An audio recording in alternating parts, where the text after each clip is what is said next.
Bagaimana cara mafia itu menghindari pajak? Setiap orang itu kan akan terkena dua jenis penghasilan ya. Penghasilan dari pribadi sama penghasilan dalam bisnis. Mafia itu sebenarnya adalah pebisnis yang tidak tunduk pada aturan hukum. Jadi dia berusaha untuk mengakali sistem. Berarti dia akan terkena pajak jenis yang kedua. Nah, pajak untuk orang pribadi itu sebenarnya kalau dia pengusaha akan terkena batas hingga 500 juta per tahunnya. Jadi artinya kalau orang itu penghasilan di bawah 500 juta, dia nggak akan kena pajak sama sekali. Itu omset ataupun itu net profit sama saja, maksimal 500 juta. Tapi kalau bisnis, itu dibagi ada dua jenis. UMKM atau besar. Di Indonesia itu UMKM itu diperlakukan mendapatkan potongan 50% dari pajak yang harusnya dibayarkan. Dan UMKM itu dianggap memiliki di bawah 50 miliar. Jadi jika omset suatu bisnis di bawah 50 miliar akan dianggap sebagai UMKM. Tapi kalau di atas 50 miliar itu dianggap sebagai perusahaan besar. Bedanya apa kalau dari sisi pajak? Maka jumlah presentasi yang akan dikenakan. Kalau perusahaan besar berarti dia akan kena 22% pajaknya. Tapi kalau dia perusahaan UMKM akan terkena 11% pajaknya. Nah, di dalam UMKM ataupun perusahaan besar itu ada satu lagi fasilitas pemerintah. Fasilitas khusus pajak UMKM lagi yang bersifat final. Nah, pajak final UMKM itu 0,5% dari peredaran bruto. Jadi yang harus dipahami adalah pajak itu secara umum dikenakan setelah dipotong beban biaya operasional. Jadi dari penghasilan kotor itu kan ada biaya modal. Habis dikurangi biaya modal, dikurangi lagi biaya operasional. Dalam bisnis kan operasional misalnya gaji karyawan, biaya marketing, biaya sales, biaya keperluan kantor, itu kan semua termasuk operasional. Dikurangi semuanya, baru nanti disebut penghasilan bersih sebelum pajak. Itu baru yang akan dikenakan pajaknya. Itulah yang prinsip 11% dan 22% berlaku. Tetapi kalau yang pajak final UMKM yang 0,5% itu dikenakan pada saat mendapatkan peredaran brutonya. Peredaran bruto itu tahap pertamanya. Jadi belum dipotong HPP, belum dipotong beban operasional sudah langsung kena. Jadi perbedaannya harus dipahami dulu di sana. Pada saat orang dikenakan langsung dari peredaran brutonya, maka kesannya akan kelihatan besar. Karena kok belum dipotong biaya lain-lain, berarti kan belum tentu nutup ini nanti penjualannya dalam bisnis. Tapi fasilitas ini dikenakan, kena pajaknya sangat kecil, yaitu cuma 0,5%. Nah, dalam aturan hukum, pajak yang bisa dikenakan UMKM final itu peredaran brutonya maksimal 4,8 miliar. Artinya kalau perusahaannya sudah mendapatkan omset 5 miliar per tahun, pajak final UMKM nggak bisa berlaku. Aturannya sudah pasti izinnya dicabut semua dalam perusahaan itu. Jadi dari sini kita bisa pahami dulu pajak final UMKM adalah 0,5%, pajak UMKM yang bukan final itu adalah 11%, dan pajak dari perusahaan umum yang besar adalah 22%. Mafia memahami sistem, sehingga pada saat dia berbisnis, kalau orang umum itu dia yang pribadi kena pajak sendiri lalu bisnis kena pajak yang normal, mafia menggabungkan keduanya. Jadi yang penghasilan pribadinya semua dimasukkan ke dalam bisnis. Sehingga dia tidak akan diikut campurkan dalam masalah perpajakan di masa yang akan datang. Kalaupun dicek dalam slik, misalnya dicek dalam kreditnya atau pembeliannya atau penghasilannya, itu semua kosong, bersih. Atas nama pribadi mafia, itu jarang pernah dipakai. Atau bahasa lainnya mafia nggak pernah pakai KTP. Karena bukan dia yang akan berurusan dengan semua dokumen ataupun perjanjian dalam setiap aktivitas bisnis. Melainkan karyawannya, partnernya, atau PT-nya, perusahaannya. Jadi orang pribadinya dulu, dia tahu dia nggak akan pakai. Jadi kita buang di sini. Perusahaan itu wajib berbentuk badan hukum, yaitu perseroan terbatas. Hampir jarang sekali mafia bisa menjalankan bisnisnya jika bukan PT. Adapun CV bisa, tapi keterbatasnya besar. Karena apa? PT itu memiliki bentuk secara struktural hukumnya dianggap kepemilikannya berbeda dengan pendirinya langsung. Maksudnya gini, pada saat saya mendirikan badan usaha berbentuk PT, saya dan PT itu dianggap dua hal yang berbeda. Ketika PT hutang, tidak ada hubungannya dengan saya. Ketika PT ini rugi atau bangkrut, tidak ada hubungannya dengan saya. Jadi saya nggak ada kewajiban untuk membayarkan hutangnya PT atau nggak ada kewajiban untuk dikejar ketika PT punya masalah. Karena PT dianggap makhluk hidup. Pahami bahwa makhluk hidup ini dianggap secara hukumnya. Walaupun dia sebenarnya benda mati, dia cuma perusahaan kosongan. Kalau CV, itu dia perusahaan yang kepemilikannya tidak dianggap berbeda dengan pemilik awalnya. Saya anggaplah mendirikan CV. CV hutang, saya tanggung jawab. CV bangkrut, saya tanggung jawab. CV dapat penghasilan besar, harus kena pajak, saya juga tanggung jawab.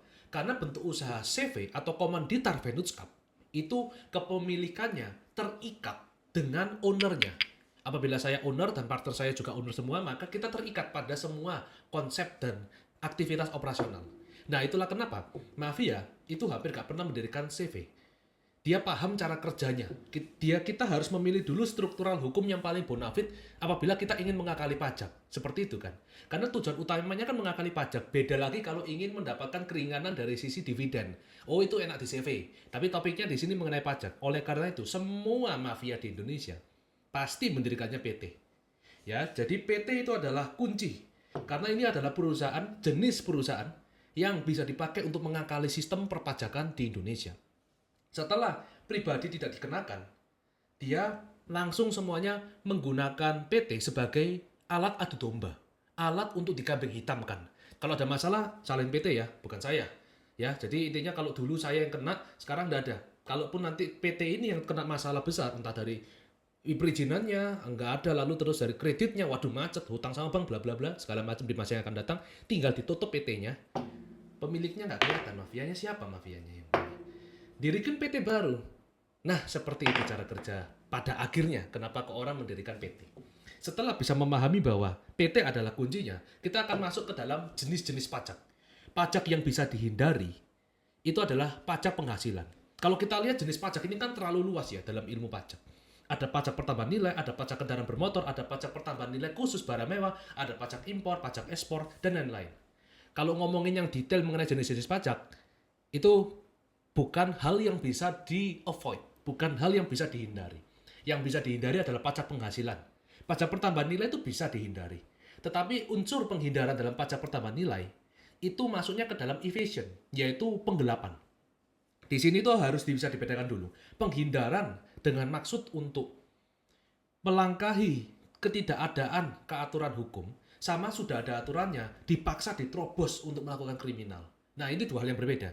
Kalau PPN, konsepnya itu diterobos. Jadi istilahnya menjadi kriminal bagi hukum di Indonesia. Sedangkan kalau yang avoid ini bisa dianggap, wah brengsek, aturannya nggak ada. Saya mau menjarakan orang ini juga nggak bisa, karena sistemnya nggak bisa membuktikan. Nah, avoid ini masuk dalam kategori abu-abu. Kalau evasion masuk kategori hitam. Nah, hitam dan abu-abu itu adalah analogi untuk memberitahu agar bisa paham mana yang benar-benar kriminal, mana yang di zona bisa disalahkan juga bisa nggak disalahkan. Ya, dalam hal avoid ini, berarti dia itu nggak benar-benar melakukan kejahatan. Melainkan ada kosong dalam aturan sistem, belum ditulis di dalam undang-undangnya, ya kita pakai aja caranya. Seperti itu. Pajak pertambahan nilai itu bisa masuk kategori evasion. Maka kita akan ngambil yang pajak penghasilan. Inilah tempat untuk bermain. Pajak penghasilan seseorang yang di pribadi sudah kita masukkan PT. Ini jangan lupa ya. Berarti apapun yang terjadi dengan saya, gak ada urusannya sama saya, karena semua penghasilan saya pindah ke sini. Maupun saya nanti cari uang, dapat sendirian, gak ada, semua saya masukkan ke sini. Kita ke PT. Saya sisa PT ini ya.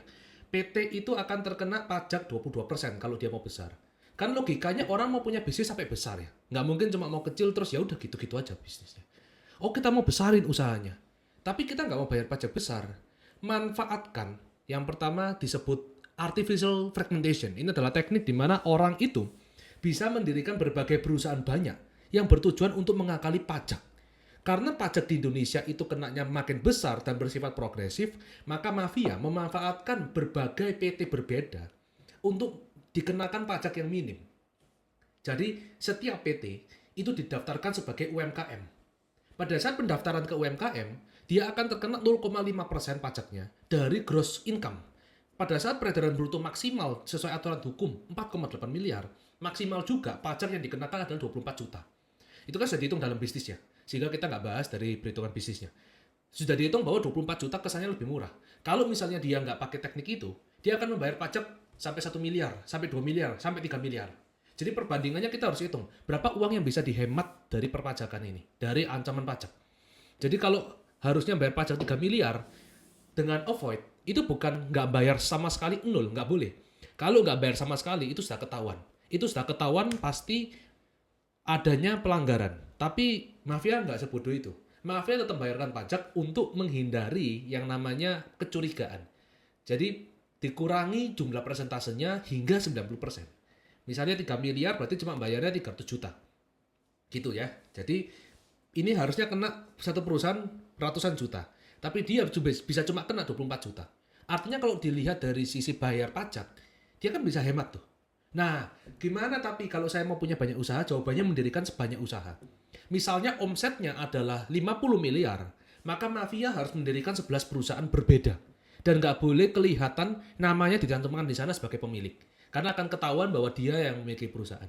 Ketika dia menggunakan nama orang lain, pakai nomini ya, dia menggunakan nama orang lain, lalu setiap perusahaan ini berdiri seolah-olah sendiri-sendiri. Padahal dalam rentetan bisnisnya, suppliernya, koneksinya, itu semua sama dengan mafia yang punya ini, yang di belakang dari pencatatan hukumnya.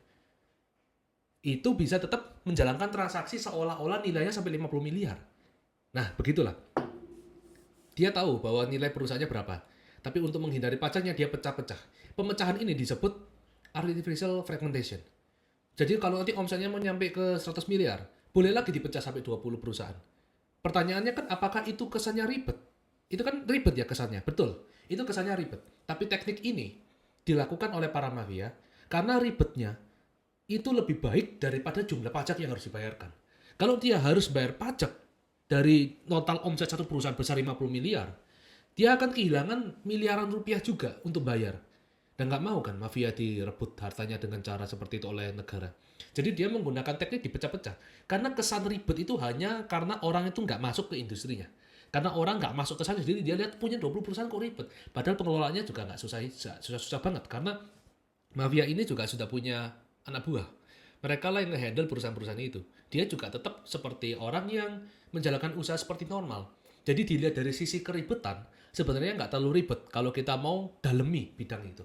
Kita mau dalemi bahwa, oh ternyata punya 20 perusahaan itu nggak beda ya, nggak ribet ya. Karena 20 perusahaan ini sebenarnya cuma buat ngakali pajak. Bukan kita benar-benar dirikan perusahaan beda-beda. Harus dipahami bahwa mendirikan perusahaan dengan maksud bisnis atau dengan maksud mengakali sistem. Kalau mengakali sistem yang dimaksud adalah sistem pajaknya, maka 20 perusahaan itu bagi pengusaha, bagi mafianya, itu nggak beda sama punya satu. Nggak beda. Malah lebih untung kalau punya 20. Karena apa? Sistem pajaknya yang dihindari. Nah, setelah artificial fragmentation berhasil, UMKM itu sesuai aturan hukum maksimal 3 tahun. Maksudnya adalah ketika saya mendirikan PT hari ini juga, di tahun 2025, PT itu sudah berhasil mendapatkan izin untuk UMKM dan saya terkena pajak final karena telah dibuktikan bahwa penghasilan omset brutonya adalah di bawah 4,8 miliar.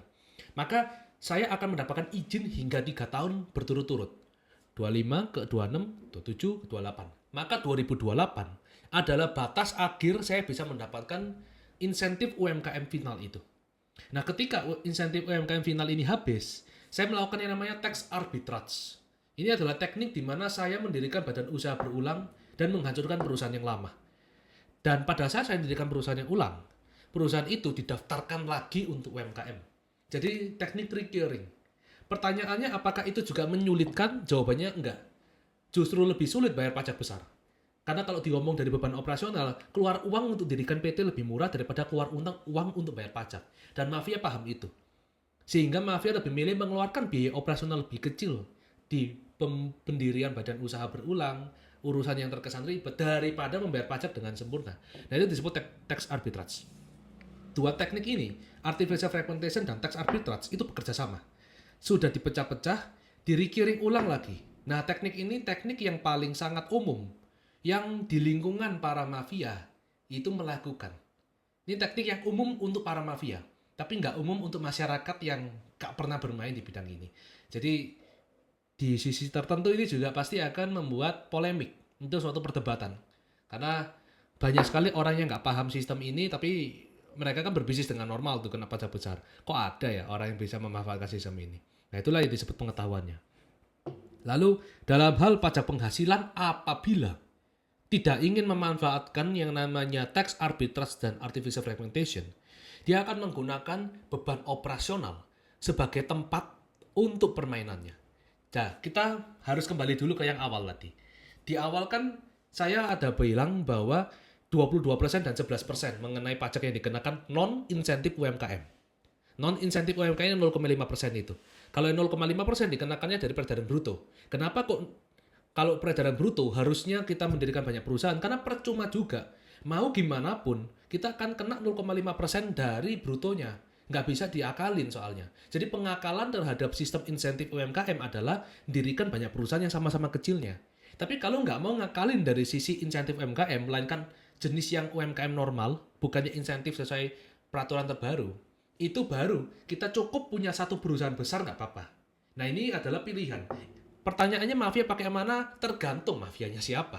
Ada mafia yang mau pakai teknik yang sudah saya sampaikan di awal, ada juga mafia yang mau pakai teknik kedua ini yang mau saya sampaikan sebentar lagi.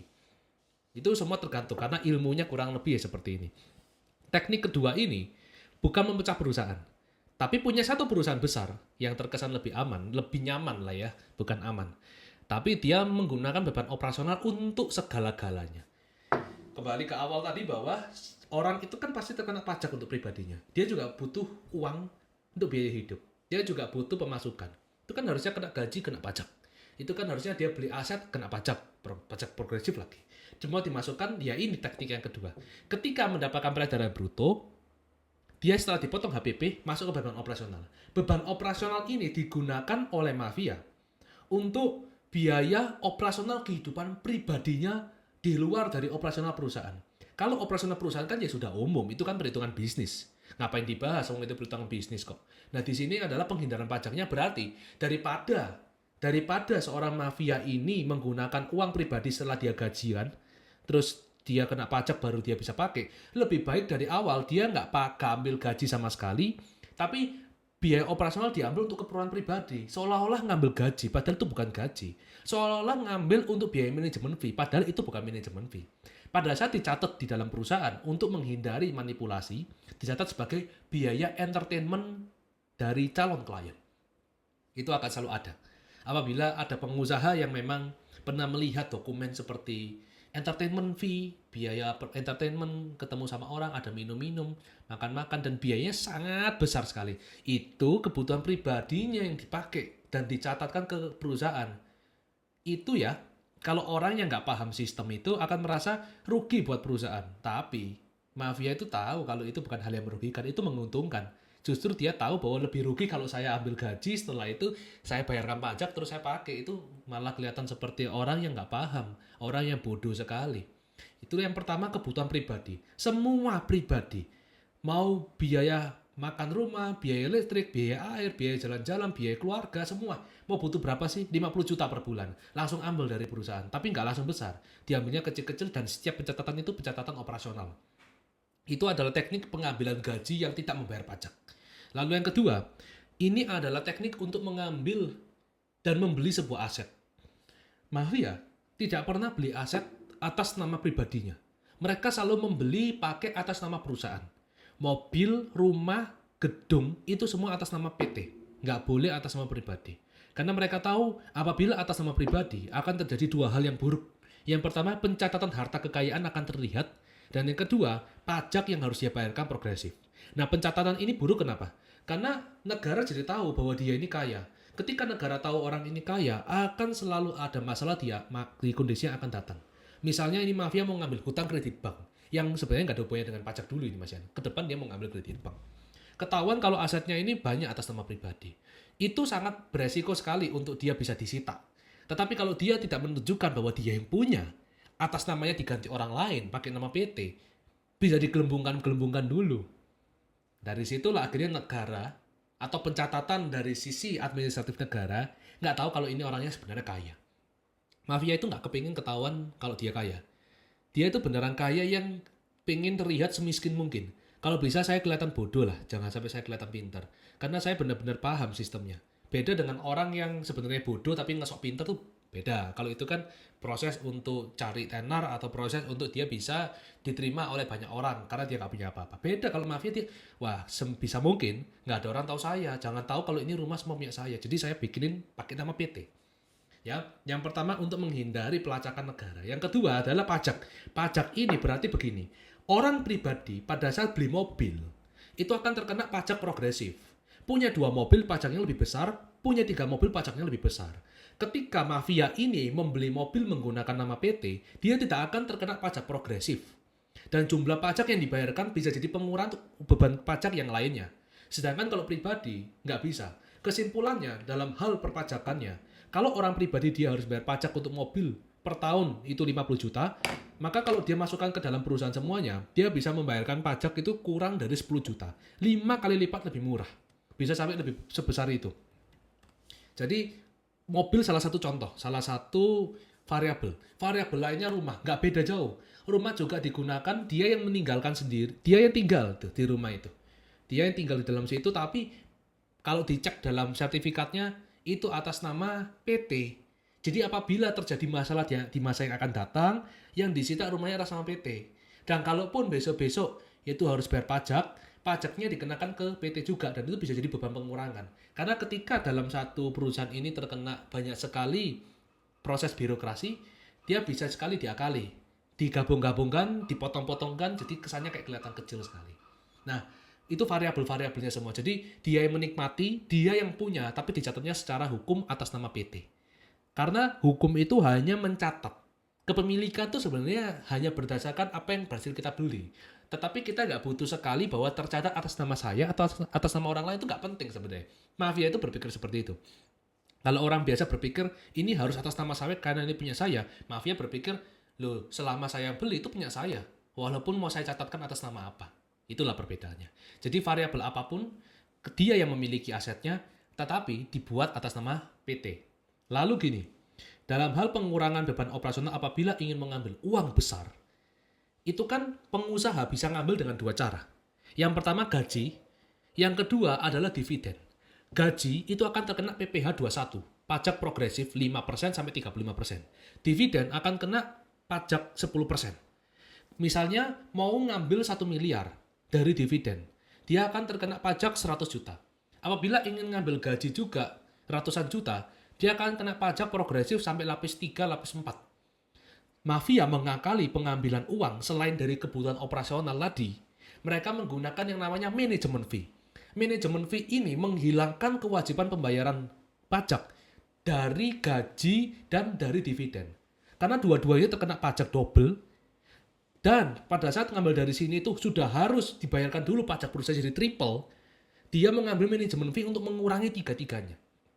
Jadi ini tuh secara nggak langsung membantu sekali dalam segala pengurangan.